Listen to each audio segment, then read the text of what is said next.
Una delle prime domande che si deve fare uno scrittore è: perché sto raccontando questo momento della vita di questo personaggio? Cosa succede nella sua vita in questo momento? Spesso dipende dal tema che si sceglie, spesso si va di pancia e poi il tema si riprende in base a quello che pensiamo che succeda al personaggio. Poi con riscrittura, spostando, incastrando, smuovendo cose, tutto piano piano trova il suo posto. E quello che succede nella sua vita, in quella manciata di minuti che noi decidiamo di raccontare, è drammaticamente stimolante.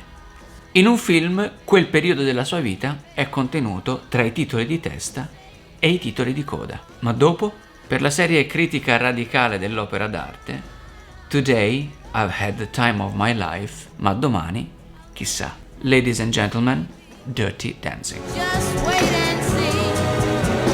Baby vive una vita in cui è figlia. Sono i meravigliosi anni 60 americani in cui le figlie sono iperprotette da genitori medici newyorkesi di un certo livello. E per iperprotezione ed intaccabile senso della famiglia, suddetti medici newyorkesi portano moglie e figlie in vacanza nei luoghi più medio-borghesi che gli Stati Uniti degli anni 60 possano offrire. Un resort esclusivo nelle Catskills, nella zona degli Appalacchi Sud dello stato di New York. Baby si chiama Baby perché suo padre la chiama Baby. Ed è la prima frase del film, in un'epoca ancora a cui tutti mi chiamavano Baby. Per chi non lo sapesse, baby in inglese vuol dire bambina. Qui la bambina viene esposta alla classe degli inservienti, giovani suburbani e provinciali della working class americana e rednecks della zona degli Appalachi, fighi, ribelli e ballerini sporchissimi. Perché, come tutti i ribelli, conoscono modi di divertirsi che la classe bene non può accettare. Ballare sporchissimo. Fatto sta che Baby rimane invischiata in un giro di gare di ballo della provincia e così facendo conosce, diventa intima e si innamora di Coso, interpretato da Patrick Swayze. Il loro amore, tra qualche vicissitudine di classe e presupposizioni accusatorie, porta Baby a dover fare delle scelte che la separeranno dalla famiglia, percorrendo di fatto una maturazione e un percorso che la porteranno da ragazzina a diventare donna. Il cordone ombelicale con un padre possessivo ma inaspettatamente buono si stacca. Il Coso, interpretato da Patrick Swayze, viene licenziato, ingiustamente accusato di qualcosa che negli anni 60 era assolutamente inaccettabile. E la sera del ballo della chiusura del resort, Baby viene messa a sedere nell'angolo al tavolo della sua famiglia, tra padre e madre. Coso è un ribelle e come tale si ribella all'attività precostituita di questo resort medio borghese della provincia degli Stati Uniti dell'Est degli anni 60 americani, perché è sempre stato lui a chiudere il ballo di fine anno e anche quest'anno non vuole che le cose cambino, deve rimanere tutto uguale. Quindi irrompe nella stanza, sfida il padre di Baby e la prende per mano dicendo: nessuno mette Baby all'angolo, no one puts Baby in the corner. E quindi la liberazione della ragazza si completa sulle note della canzone anni 80 I've had the time of my life.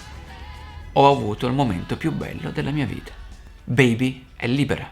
Ma cosa succede il giorno dopo? Quando la mattina dopo l'estate è ufficialmente finita e il suo amore con un redneck americano è appena iniziato, lei si deve scontrare con due difficili realtà.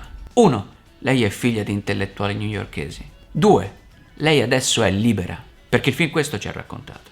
Rimarrà con Coso, le sue motociclette, le sue mucche, il fango, i granai? Tornerà a New York per scrivere languide lettere d'amore a Coso e ricevere in cambio soltanto pagine sporche, stipate di errori grammaticali? Dove la porterà la sua scoperta libertà? Quale sarà la sua scelta una volta che si renderà conto, tornata in città, che la base di una donna libera a New York è molto diversa rispetto alla base di una donna libera di amare un sexy Coso nella provincia e nella campagna americana? E se lui provasse a proporre di andare a vivere da lei a New York, lei, donna libera, quanto si sentirebbe ricattata da una proposta di questo tipo?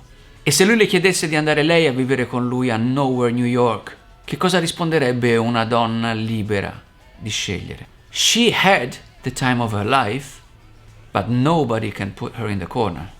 Per questo i film nella maggior parte dei casi raccontano un solo periodo della vita di un personaggio, perché la quantità di risposte che uno sceneggiatore dovrebbe dare a tutte le domande che tutti i cambiamenti del personaggio provocano renderebbero la protagonista uguale a tutti noi, la sua vita diluita come le nostre e la storia di conseguenza invendibile, nella migliore delle ipotesi troppo blandamente realistica per interessare le grandi masse. Dagli anni 60 della provincia statunitense, per oggi, è tutto.